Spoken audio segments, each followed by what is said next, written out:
가을은 사색의 계절이다, 독서의 계절이다라고 합니다. 책을 읽기가 굉장히 좋은 계절이라고 그렇게 이야기를 하는데, 혹시 책을 많이 읽으시나요? 요즘 책 읽는 분을 참 발견하기가 쉽지가 않습니다. 특별히 한국은 너무나 현저하게 그 현상들이 나타난다는데요. 우리 예전 같은 경우에 차를 타거나 버스 타거나 전철 이렇게 타게 되게 되면은 보통 이제 사람들마다 좀 기다리고 또 그 타는 시간들 그걸 이용을 해가지고 책들을 이렇게 쭉 보는 그런 풍경들이 참 많이 이렇게 눈에 띄었는데, 요즘은요 그런 사람이 없답니다, 아예. 그래서 다 스마트폰을 보면서, 여러분 아시다시피 그 수구려 가지고 엄지로 막 하는 엄지족들, 수구리족들. 그래서 책을 읽는 사람들을 발견하지 못한다 그래요. 저만 해도 굉장히 좀 젊었을 때도요, 이제 차를 이제 가지고 다닐 때도 이제 기다릴 때에 기다리는 동안에 이제 책을 읽기 위해서 책을 이제 한 권씩 두고 그랬는데, 요즘에 그 차 안에 책 두시는 분들은 아마 거의 없지 않나 하는 생각이 듭니다. 그 책을 안 읽어도 너무 안 읽는 시대가 됐다라고 이야기를 하는데요. 그래서 뇌과학자들은 걱정이라고 합니다. 왜냐하면 이 뇌의 책 읽는 회로가 수천 년 동안 사실은 발전해 왔다고 해요. 그래서 우리 안에 책 읽는 회로가 있는데, 지금 얼마 동안 지금 책을 안 읽으니까 이 회로들이 사라진다라고 하는 이야기들을 하고 있습니다. 이 책을 읽는다고 하는 것은요, 바로 사고의 혁명을 이야기하고 있죠. 사고의 개혁, 그로 인해서 우리의 인생이 변화되는 것이 바로 이 독서, 책을 읽는 것인데요. 그것이 참 요즘에는 많은 분들이 안 읽기 때문에 정말 그러한 정말 깊은 사고, 깊은 사상의 어떤 그 도전들을 받지 못한다고 합니다. 심지어는 이 책 출판계들이 망한다, 어쩐다 하는 그런 소식들이 들리기도 합니다. 그런데 학자들은요, 이 책 읽는 것, 독서라고 하는 것은 아주 우리 인생에 강력한 지적 충전제다, 지성의 충전제다라고 이렇게 이야기를 합니다. 우리가 모자라는 것들을 이렇게 차곡차곡 채워주는 것이 이제 독서다. 뿐만 아니라 우리가 경험하지 못했던 세계, 또한 우리가 알지 못했던 그러한 사상들과 또한 그 인지를 우리에게 주는 그런 지적, 바로 충전제다라고 그렇게 이야기를 하죠. 그러나 우리가 책을 읽자는 것에 대해서는 전혀 그렇게 마음에 안타까움이 없습니다. 대신에 이제 우리가 굉장히 안타까워하는 그 스마트폰의 그 충전 그 배터리 그 표시가 쫙 하고 내려가면서 빨간 줄이 시작되면서 15%, 10% 하면 막 어쩔 줄을 몰라가지고 충전하는 데가 어디인지 막 이렇게 달려가는 우리의 모습들은 있지만, 독서하지 않는 것으로 인해서 저희들의 그 충전이 계속 말라가고 있다는 것을 안타깝게 여기는 사람이 참 많지 않다는 거죠.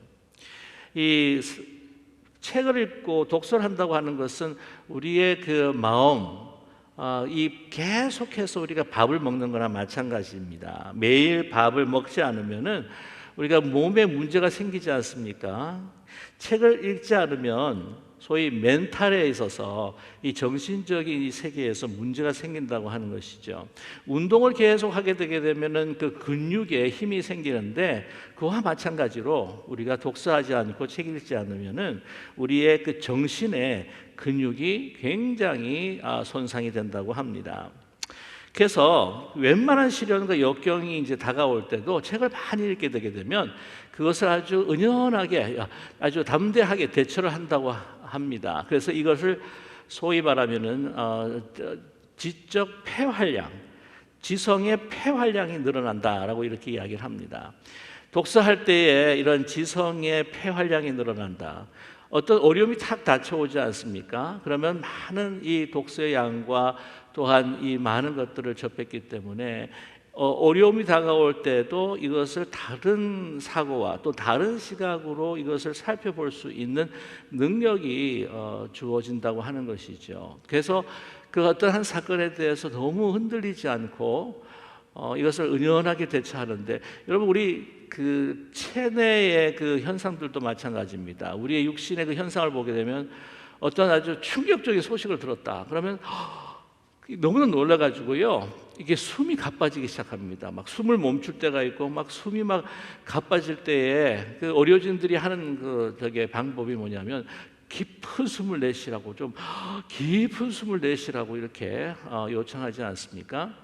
그런 것처럼 우리가 책을 많이 읽지 않고 독서하지 않을 때는요, 뭔가 탁 올 때 그냥 바로 반응을 하게 된다는 거죠. 나 죽었다, 나 망했다, 이제 끝이다. 그렇지만 많은 독서량과 함께 많은 사람들의 경험을 체험을 하고, 또한 그것이 나로 인하여서 학습이 될 때는요, 그런 충격이 와도 다른 방향으로 이것들을 보면서 이것도 나의 삶의 어떤 위기가 갈 수가 있고, 이것을 다시 또 역전시킨 사람들의 그 삶들을 또한 기억하면서 이것을 좋은 방향으로 이끌어갈 수 있다고 하는 것이죠. 그것을 지성의 폐활량이다, 그렇게 이야기를 합니다. 또 한 가지 독서를 하게 되게 되면요, 언어의 해상도가 높아진다고 하죠. 해상도라고 하면 resolution. 제가 조금 더 쉽게 여러분 이해를 돋보자 한다면, 우리 스마트폰에 그 카메라들이 있습니다. 그 옛날에 그 스마트폰 같은 경우에는 소위 resolution, 해상도가 낮았어요. 그래서 이제 확대를 하게 되게 되면 조금 뿌옇게 보이지 않습니까? 뭐 예를 들어서 3만 화소, 5만 화소, 그러다가 막 7만 화소 정도 했을 때도 그때는 막 와, 높다 그래요. 10만 화소까지. 요즘에 뭐 100만 화소까지 나온 카메라가 있다는 이야기를 들었는데, 그러면 막 확대를 해도 그렇고요, 너무나 이게 선명하게 나타난다고 하는 것이죠. 독서를 할 때에 이 언어의 해상도가 높아진다고 이야기를 합니다. 그 말은 뭐냐면은 이 한 단어 또 한 구문을 보았을 때에 이 독서를 통해서 이해하는 그 한 단어에 대한 것이 굉장히 명확해진다는 거예요.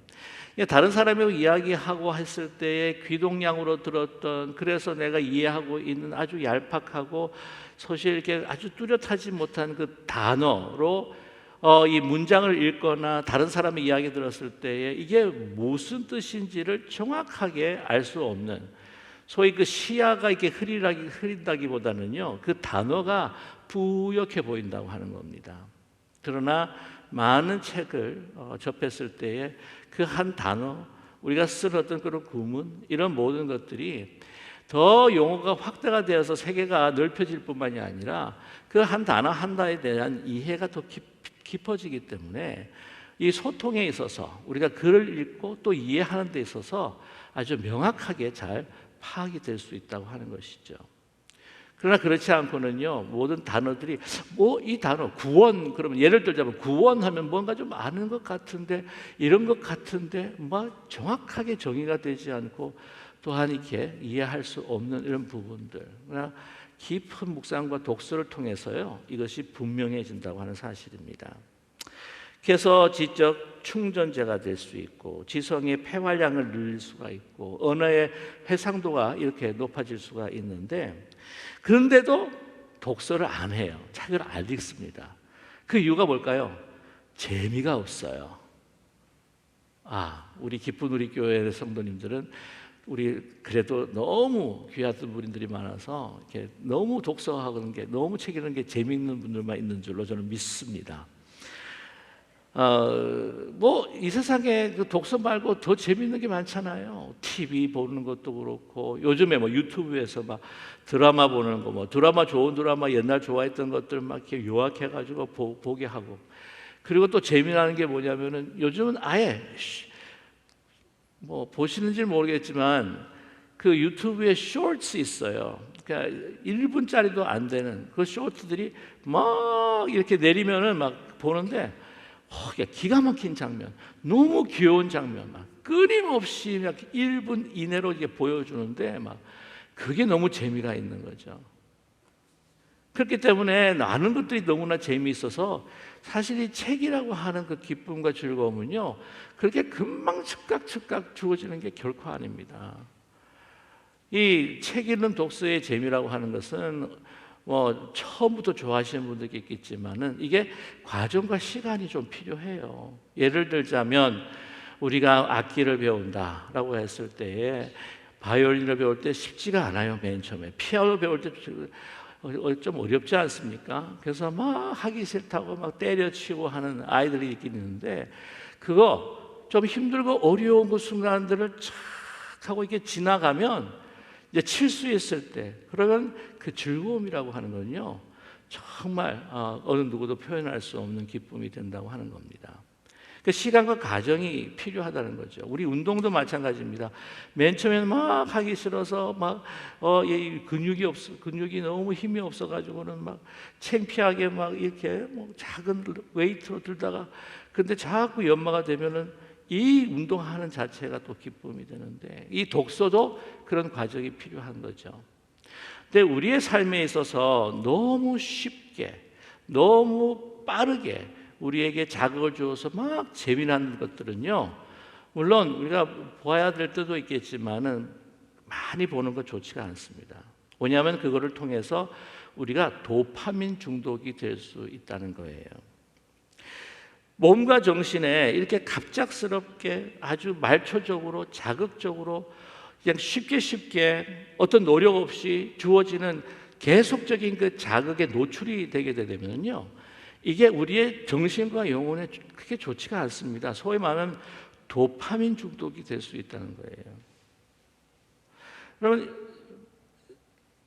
공부하는 것 같고 학습하고 훈련하고 이게 힘들지만, 그거를 넘었을 때 오는 주는 그 도파민의 그 기쁨이라고 하는 것은 이 중독시킬 수 있는 그 도파민과는 다르다는 겁니다. 우리가 다른 것을 봐도 그래요. 아주 자극적인 음식도 말이죠, 너무 갑자기 나한테 기쁨을 즐거움을 주는 것들이 있습니다.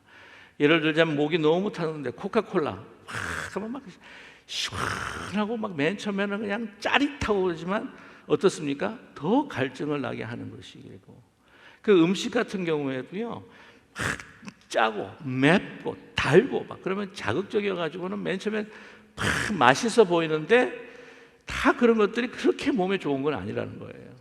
물론 막 그거 못 먹어서 막 스트레스 쌓일 정도가 되면 조금씩은 드셔도 될 수도 있겠지만, 그 얘가 보면 이제 제가 평양냉면을 좋아하는데, 제가 한 번 서울에서 좀 오래 살면서 이 평양냉면의 고수한테 배운 게 있습니다. 그게 뭐냐면은 평양냉면이 나오면은요, 보통 일반 사람들은요 보지도 않고 막 식초 넣고 겨자 넣고 막 칠하고 이렇게 먹는 거예요. 그러면 안 된대요.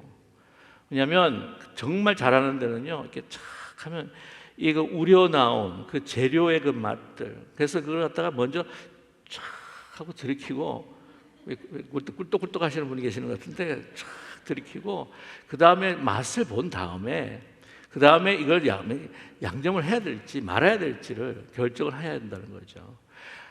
별로 마셨을 때 시원치가 않다, 그때는 막 양념을 치고 해서 그 양념만으로 간으로 먹는다는 거예요. 근데 그것도 뭐 사실 그게 몸에 좋은 것이 아닙니다. 아주 놀라운 건요, 그걸 다 보면서 메밀이 몇 % 들어가서 있는 분들이 있더라고요. 야, 대단했습니다. 사족의 이야기고. 그러니까 너무 이렇게 찰나적으로 아주 바로 이 즐겁고 기쁨을 주고 재미나게 하는 것은요, 이 몸에도 그렇고 영혼도 그렇고 정신에 좋지가 않습니다. 뇌과학자들이 이야기할 때 잘못하면 도파민 중독이 되는 거예요. 그러니까 우리가 나이가 들고 살아가면서 너무 항상 막 재미난 거, 이게 젊은 사람들 같은 경우에는 너무 이제 스트레스가 쌓이니까 막 게임도 하고 막 술도 퍼마시고 막 이렇게 담배도 하고 심지어는 이제 마약까지 하고 이럴 때에 그것이 주는 갑작스럽게 노력하지 않고 갑작스럽게 짧은 시간에 도파민 레벨을 확 올려가지고는 그것에 훅 되는 게 중독이거든요. 근데 우리도요, TV, 드라마 뿐만이 아니라 뭐 보지 말라는 거 아니에요. 이 유튜브 같은 경우에도 학습이 요구되는 유튜브가 있습니다. 그죠?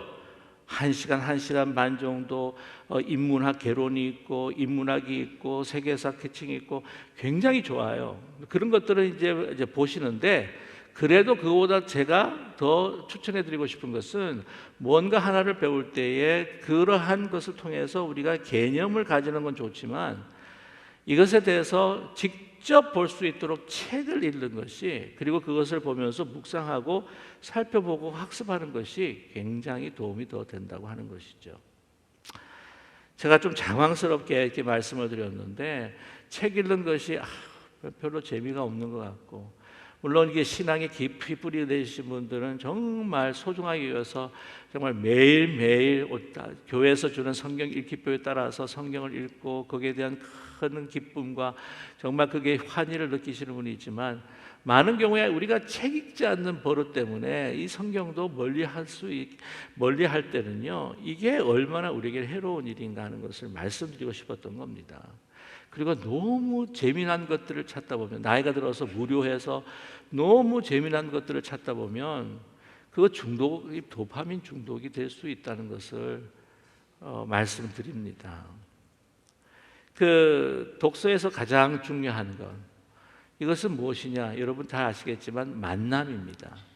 인생에서 있어서요, 환경과 또한 이 조건보다도 더 인생에 영향력을 주는 것은 누구를 만나는 겁니다.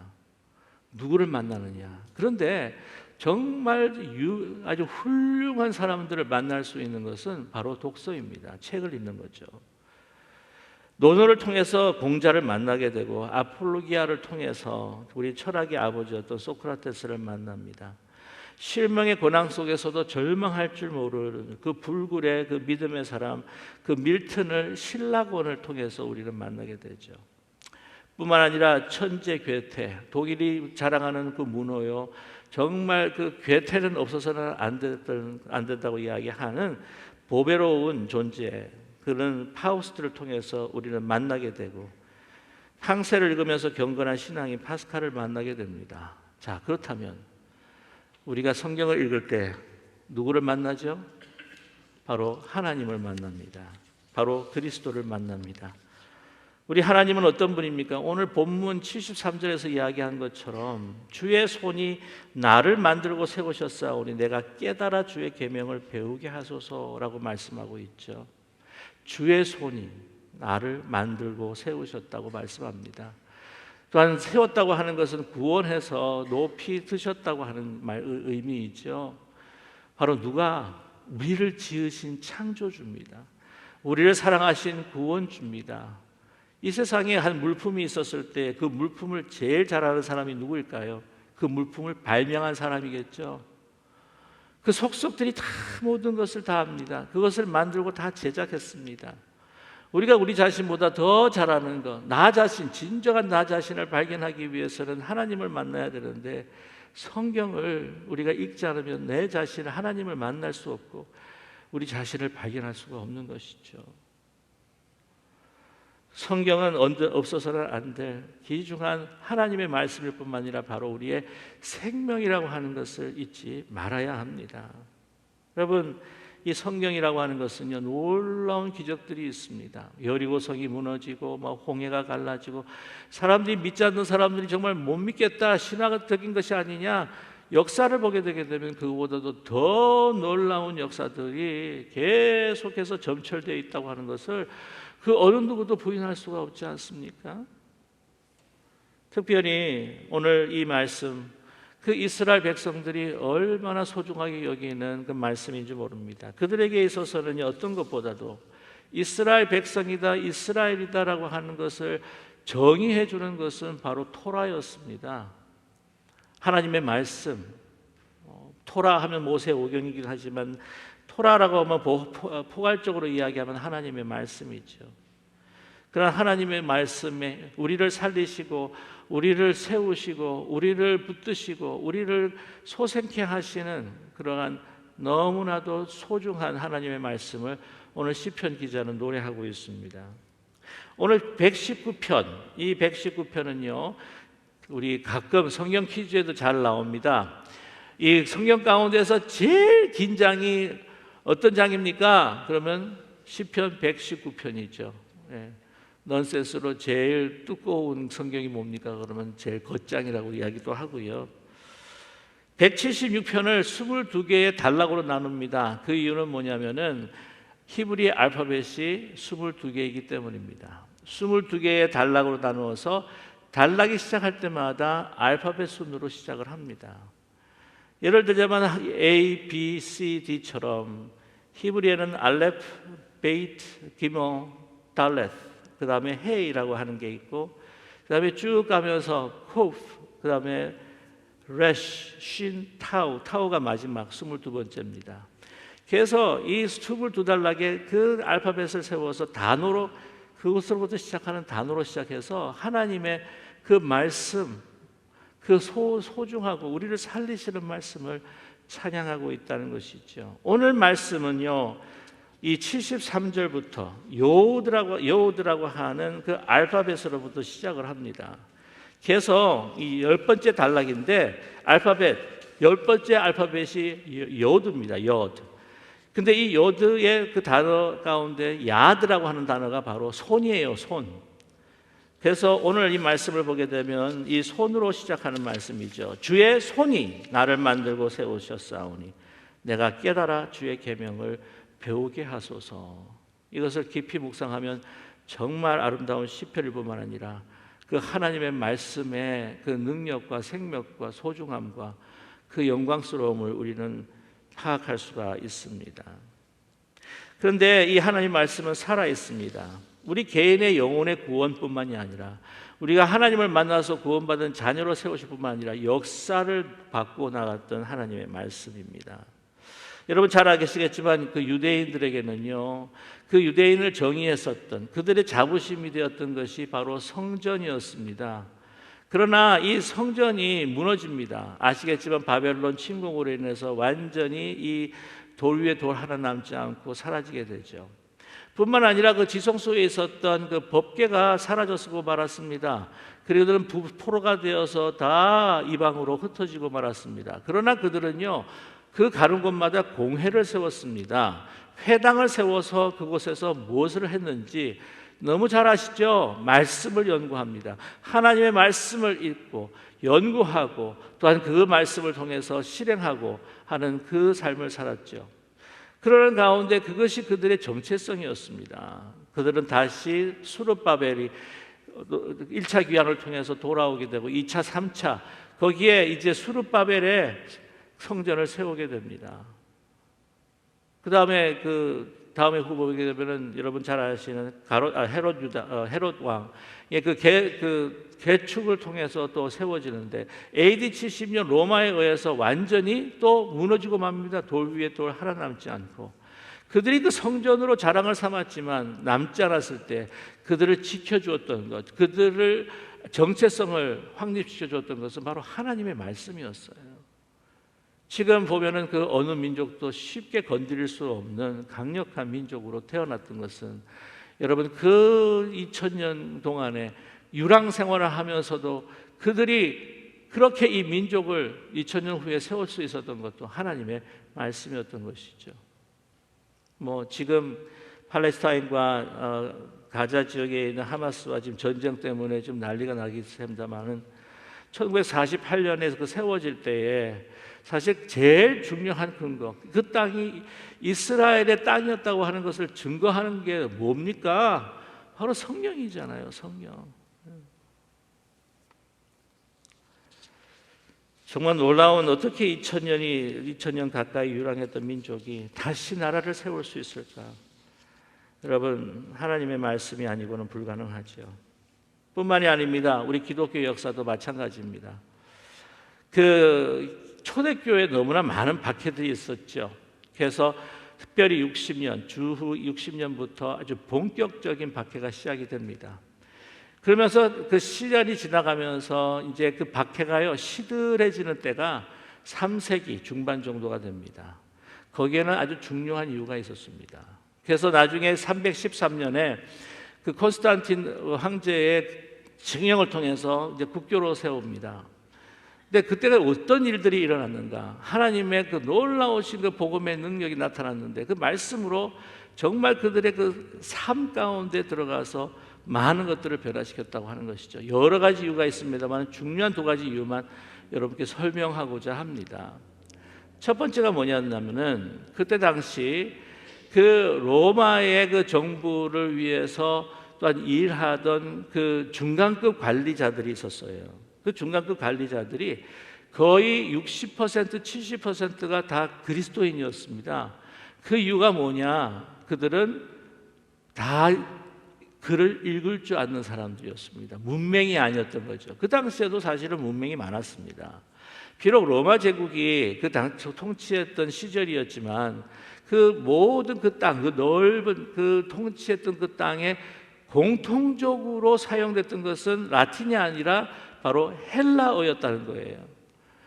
그 모든 서신을 보고 또 이 그 신약 성경의 그 말씀들과 복음들을 보게 되면 다 헬라말로 적혀 있습니다. 그것을 카피하고 그것을 읽고 그 다음에 그것도 카피해서 다른 사람들에 전달해주고 하다 보니 그리스도인들 안에서는요 거의 문명이 없을 정도였다는 거죠. 그러다 보니까 글을 알고 글을 적고 하는 사람들을 그 관리직에 발탁이 되는데 다 정부를 위해서 일을 하게 됩니다. 60%, 70%가 넘는 중간급 관리자들을 다 처단을 하고 다 핍박하고 밖에서 죽여보십시오. 정부가 돌아가겠습니까? 안 돌아갑니다. 두 번째는 말씀을 통해서 경건한 그리스도의 그 여성들이 나왔다고 하는 거죠. 여러분, 로마의 그 부패, 로마의 향락, 이로 말할 수가 없죠. 가정이 온전하겠습니까? 이 로마의 여성들은요 참 타락했습니다. 음행을 많이 저질렀죠. 장군들은 원정이 많았습니다. 고위 관직들도 출타들이 많았습니다. 근데 갈 때마다 얼마나 불안했겠어요. 네? 아내들이요 딴짓할까 봐 얼마나 불안했어요.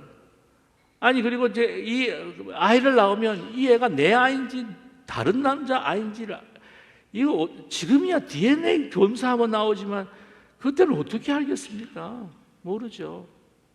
너무 불안한 거예요.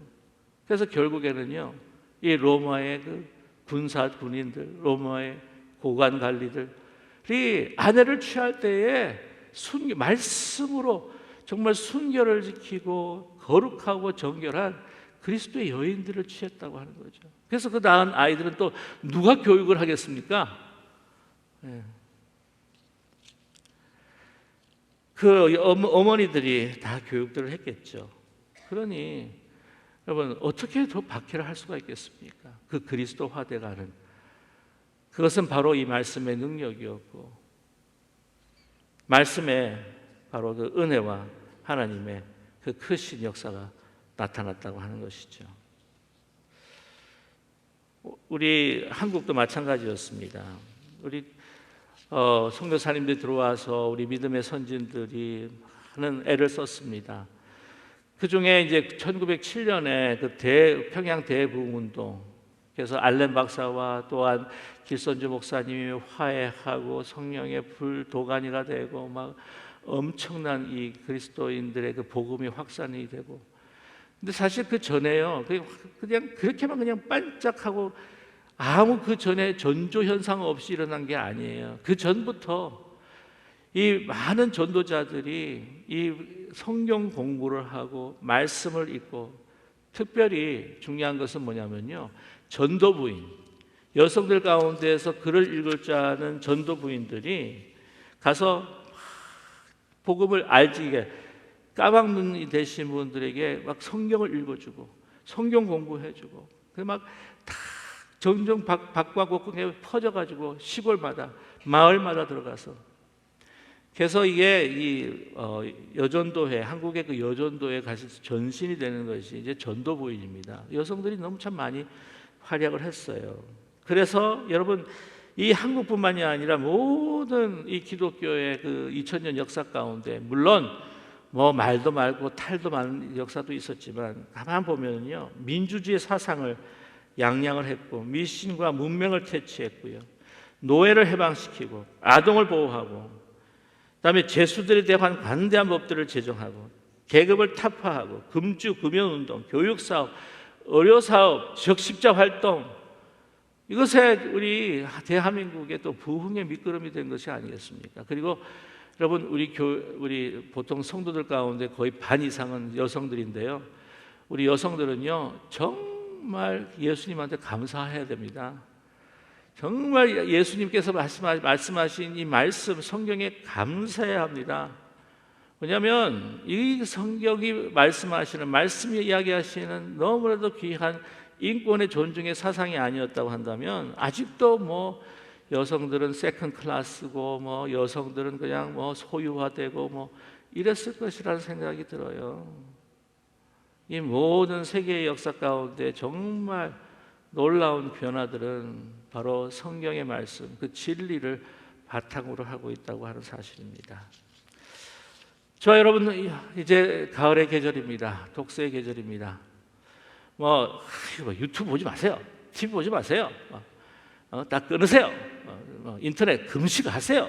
근데 인터넷 금식이 필요하긴 하답니다, 진짜. 근데 그게 아니라 이제 너무 그냥 재미난 거에만 이렇게 막 너무 빠져들지 마시고, 진짜 잘못하면 도파민 중독될 수 있습니다. 도파민의 그 우상화가 요즘에는요 현대에 아주, 그래서 이 자꾸 그러다 보면은요 이 성격도 말라지고 막 기다리는 거 지쳐하고 막 이 막 너무 막 사람이 까칠해질 수 있는, 기다리지 못하는, 인내하지 못하는 그런 부분들도 될 수 있다고 하는 것을 우리가 다시 한번 기억하면서, 그러나 저와 여러분, 이 가을의 계절, 사색의 계절,